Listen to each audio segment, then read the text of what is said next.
मध्य प्रदेश विद्युत वितरण कंपनियों के द्वारा जनपद के सभी ट्रांसफार्मरों में VTR मीटर लगाए जा रहे हैं। इन मीटरों से बिजली चोरी की घटनाओं को रोका जा रहा है। ट्रांसफार्मरों से जितनी यूनिट बिजली उपभोक्ताओं तक पहुंच रही है और उपभोक्ताओं के मीटर तक कितनी यूनिट बिजली पहुंच रही है उसकी गणना की जा रही है। इन दोनों मीटरों का जो अंतर होता है उससे यह पता लगता है कि किस क्षेत्र में बिजली की चोरी हो रही है। जिस क्षेत्र में बिजली चोरी की जानकारी मिलती है वहाँ पर कार्रवाई की जाती है। दिन रात में रेड मारी जा सकती है। हमारी विद्युत वितरण कंपनी के द्वारा सभी जो ट्रांसफार्मर हैं उसमें ट्रांसफार्मरों में एक DTR मीटर लगाए गए हैं।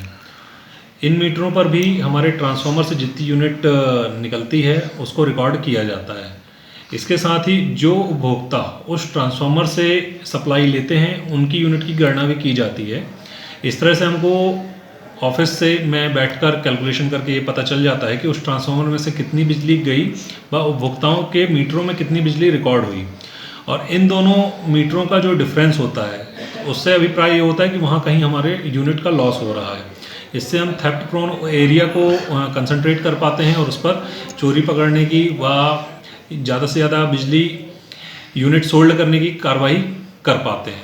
इसमें हमारे बहुत सारे एरिया चिन्हित हैं, जैसे बड़ा फुहारा के एरिया है, कुछ उजारपुरवा का है और हमारे ये हाथीताल तरफ के भी कुछ एरिया हैं, राजीव गांधी नगर के कुछ एरिया हैं। इस तरह से बहुत सारे एरिया चिन्हित हुए हैं जिसमें DTR लॉस थोड़ा ज़्यादा है। उस पर हम चोरी बनाने का चोरी के प्रकरण बना रहे हैं, साथ में नए कनेक्शनों को भी दे रहे हैं और इस तरह से हम अपनी सोल्ड बढ़ा रहे हैं ताकि उस एरिया में लाइन लॉस कम हो। बिल्कुल, ये हमारे यहाँ जो लाइन लॉस की गणना की जाती है उसके अनुसार हम डिवीज़न लेवल पर अलग अलग AE व JE व अलग से लाइन स्टाफ की एक टीम गठित करते हैं जिसमें वह सामूहिक रूप से जाकर एक मास चेकिंग का प्रोग्राम होता है। उस एरिया में लाइन से चेकिंग होती है।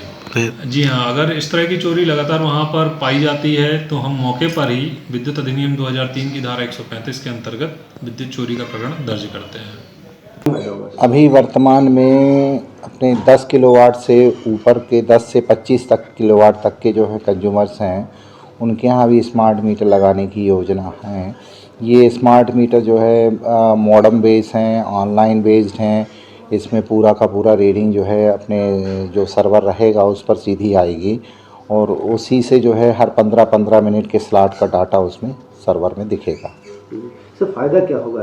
इससे फ़ायदा ये होगा कि एक्चुअल रीडिंग होगी, पूरी 30 दिन की रीडिंग होगी और किसी भी प्रकार की रीडिंग में कोई गड़बड़ी की संभावना बिल्कुल भी नहीं रहेगी। 100% रीडिंग एक्चुअल रहेगी। सर, अभी दिक्कतें क्या जाती है? उसमें अभी कोई प्रॉब्लम नहीं जा रही है। अभी पहले रीडिंग में कुछ प्रॉब्लम होती थी, कहीं किसी कंज्यूमर्स की रीडिंग नहीं हुई या उसमें गड़बड़ी हो गई, देखने में गड़बड़ हो गई या पंच करने में गड़बड़ हो गई, तो इसमें इस प्रकार की कोई नहीं रहेगी। सीधी सर्वर पर जाएगी रीडिंग, उस बिलिंग सिस्टम पे जाएगी। पहले फेज में कितने मीटर लगाए गए? अभी 1500 मीटर लग रहे हैं। अभी हमारे शहर में करीब 800-900 मीटर लग चुके हैं स्मार्ट मीटर। उसी से जो है दोनों चीज़ें भी हैं, उससे डिस्कनेक्शन भी हमारा ऑनलाइन हो सकता है, तो ये व्यवस्था बाद में सुनिश्चित की जाएगी। और अच्छा सर, कर्मचारी देखते हैं कैसा वक्त है, कहाँ